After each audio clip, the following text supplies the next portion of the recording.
Time ऐसा रखा है, आज हमारा ध्वज आरोहण करेंगी हमारी माता जी। देने वाली जो माँ है उससे बड़ा इस धरती में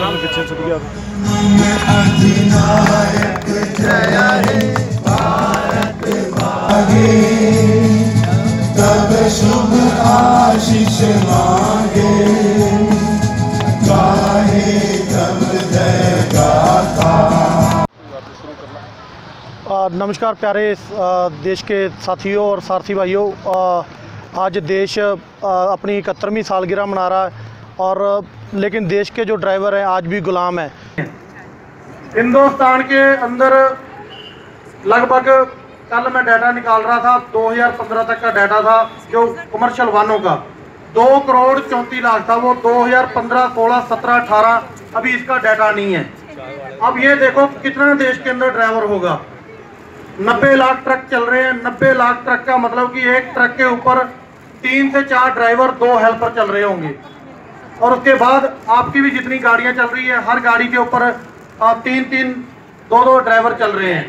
किसी भी सरकार ने हमारे लिए इसलिए कुछ नहीं किया क्योंकि सरकार तक हमारी आवाज किसी संस्था ने ढंग से रखी ही नहीं थी। कि पार्लियामेंट के अंदर 8 अगस्त को हमारा पहली बार मुद्दा उठा ड्राइवरों का। जैसे अभी अरविंद भाई ने बोला 3-4 ड्राइवर लेटेस्ट ही अभी जिंदगी को छोड़ चुके हैं और एक जो नक्सलियों के द्वारा झारखंड में मारे जा चुके, जिंदा जलाए गए हैं, उनकी माता जी पहले उनको छोड़ के जा चुके थे और बाप था वो 2 अगस्त को नक्सलियों द्वारा जिंदा जला दिया गया। बच्चे अनाथ हो गए हैं। तो मैंने ये सारथी सुरक्षा कार्ड तब मांगा था जब मैंने, जो आपको याद होगा कि नजफगढ़ में कुलदीप ठाकुर को गोली मारी गई थी और उसकी बेटी की शादी थी, तो जिसका कन्यादान हम करके आए थे। तो उस कन्यादान से ये एक सूझ आई थी दिमाग में कि सारथी सुरक्षा कार्ड जब गवर्नमेंट बीपीएल कार्ड दे सकती है तो हमें 20 लाख का बीमा क्यों नहीं दे सकती है। तो 2 दिन पहले आपने सोशल मीडिया पे देखा होगा कि देश के कैबिनेट मंत्री संतोष कुमार गंगवार जी को मिला हूं मैं, तो उन्होंने कहा कैसे पॉसिबल हो सकता है। गडकरी जी को मिले थे तो उन्होंने कहा था मेरे पास बजट ही नहीं है। तो मैं कहा जी बजट भी हम आपका सही कर देंगे, आप एक बार मौका तो दो। गंगवार जी को समझाया, हमने कहा 50% हम कॉम्पनसेशन साथ में पार्टिसिपेट करने के लिए तैयार हैं। 200 रुपया हमसे ले लो, 200 रुपया सरकार दे दे, हमें 2 लाख का 4 लाख का बीमा नहीं चाहिए, हमें चाहिए तो सिर्फ 20 लाख का बीमा। उन्होंने अपने सचिव लेबर को बुलाया, फाइल मार्क की उसी टाइम, जितना मैंने देश के पीएम साहब को लिखा और जितना लिखते लिखते सारी फाइल उनको दी, उन्होंने आगे पुट अप की है सोशल एक्टिविटी सेल को, इनके ऊपर एक पॉलिसी बना के दी जाए। और मंत्री साहब उस दिन हो सकता हमारे कार्यक्रम में भी पहुंचे चीफ गेस्ट के तौर पर, और 26 तारीख के बाद भी उन्होंने बोला कि आप हमें आकर के मिलें और हम ये बीमा पॉलिसी जरूर देंगे। तो कल मौका मिला हरदीप पुरी जी को मिलने का, वो देश के पीएम के बहुत क्लोज मिनिस्टर हैं, उनको भी हमने बताया, उनको भी इनवाइट भी किया और हमने यही कहा कि हमारी मांग को सही डायरेक्शन में कोई नेता आगे पीएम साहब तक नहीं रख रहा और हमें एक बार आप पीएम हाउस तक लेके चलो, तब जाके हमारा कोई सोल्यूशन होगा। तो उन्होंने आश्वासन दिया आप 26 तारीख को एक बार कर लो और सितंबर के अंदर जितनी भी आपकी यूनियन आपके साथ जुड़ी हैं मैं आपको देश के पीएम साहब से मिलवाऊंगा।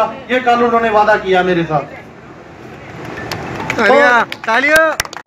हमारे पूरे एनसीआर में बुलरजीत जी क्या या इंद्रजीत जी क्या या सीडब्ल्यूए क्या, डीओडब्ल्यूए क्या या एसडब्ल्यूए क्या, ऑल ओवर यूनियन एक मंच पे काम करेंगी तो हम सभी यूनियनों के साथ रहेंगे और तय दिल से सभी का साथ देंगे, तन मन धन से।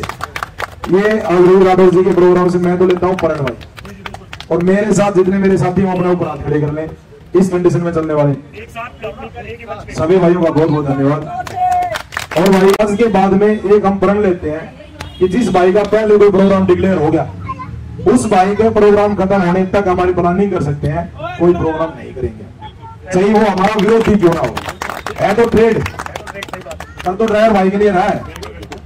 तो मेरा सभी से हाथ जोड़ के अनुरोध है कि सभी भाई पहुंचे और ये हमारे लिए और आपके लिए ही है और किसी और के लिए नहीं है। कि हमें अपना आगे, अभी तक तो जो खराब हो गया, पर आगे हम अपना आगे का तो सुधार सकते हैं। तो उसके लिए प्रयास करा है बुल्लर जी ने और आगे बहुत टाइम से करते आ रहे हैं और आगे भी करते रहेंगे। तो एकता और संगठन और शक्ति बढ़ेगी तो हमें जीत जरूर मिलेगी दोस्तों। नमस्कार, धन्यवाद। मैं ज्यादा वक्त कर लेता हूँ, सिर्फ इतना कहना चाहूंगा कि सबसे जरूरी है हमारी आपस की एकता। अगर हम मजबूत होंगे तो हमारी मांगे सरकार को भी मानना पड़ेगा और जिनके सामने भी हम जो चीज रखेंगे वो मानेंगे। इस एकता को बनाने के लिए बहुत सारे प्रयास किए जा रहे हैं और भुल्लर साहब ने भी हमेशा प्रयास किया है, पहल किया है। मैं यहाँ पे 2-3 चीजें आपको एक मुद्दा बताता हूँ जो मैं डालने वाला था कल परसों में, लेकिन यहाँ भी बताता हूँ। बहुत सारे लोग सोचते हैं कि ये टैक्सी वाले हैं, ये ऑटो वाले हैं, इवन ये बस वाले हैं, ये ट्रक वाले हैं, ऐसे ऐसे अपने आप को आपस में बांट रखा है और कमजोर कर रखा है। मैं आप लोगों को आज इस एक चीज बता देता हूं, रिकॉर्ड भी कर लीजिएगा कि आने वाले 1 साल के अंदर में जितने, उसके बाद कैब ड्राइवर्स के पीछे से कैब हटा दीजिए, ड्राइवर्स चाहे वो बस चलाते हो, ट्रक चलाते हो, ऑटो चलाते हो, काली पीली चलाते हो, हर ट्रेड में ये सरकार आज के डेट में एग्रीगेटर्स लाने जा रही है। मैं किसी से बात कर रहा था, कोई नेताजी थे और मैं नाम नहीं लूंगा, तो उन्होंने बोला यार कैसी बातें करते हो, ओला उबर 6 रुपए में चलवा रही है, कम से कम पब्लिक को सुविधा तो मिल रही है, अगर मैं बंद कराऊंगा ना तो मेरी बदनामी हो जाएगी, पार्टी को धक्का लगेगा। मैंने उन नेताजी को एक बात कही, मैंने कहा आपकी बात सही है, धक्का लगेगा, लेकिन एक बात बताओ, मेरे जेब में 6 रुपए है तो 6 रुपए वाले गाड़ी भी तो हो सकते हैं, 8 रुपए है तो 8 रुपए वाले भी है। और अगर आपको ऐसे ही करना है तो क्यों नहीं एक काम करते, पब्लिक का सुविधा का अगर इतना ख्याल है तो खाली टैक्सी वालों के साथ ही क्यों, कल को हवाई जहाज का किराया 2nd क्लास के किराए के बराबर कर दो, जितने 5 स्टार होटल है सबका किराया पहाड़गंज के होटल के बराबर कर दो, पब्लिक बहुत खुश होगी। ये भी हो सकता है, सही बात है। तो सिर्फ टैक्सी ट्रेड और ड्राइवर्स ट्रेड के साथ ये दुर्व्यवहार क्यों हो रहा? आप कहते हो कि जनता नाराज हो जाएगी, अरे जनता तो और खुश हो जाएगी, आप कर दो ली मेरिडियन का किराया कर दो पहाड़गंज के होटल के बराबर, तो वहां जनता की ख्याल नहीं है। लेकिन यहाँ टैक्सी में कोई बोलने वाला नहीं है, समझदारी नहीं है ना, लुटते चले गए और आज वो कैंसर बन गया, कैंसर। लोग कहते हैं अरे भुल्लर साहब क्या कर ली, अरे यार आपने जो कैंसर बना दिया ना, उसका इलाज एक दिन में डॉक्टरी की गोली खाने से ठीक नहीं होगा, उसकी प्रॉपर इलाज की जरूरत है आपको, उसके लिए वक्त देना पड़ेगा, आपको एकता दिखानी पड़ेगी।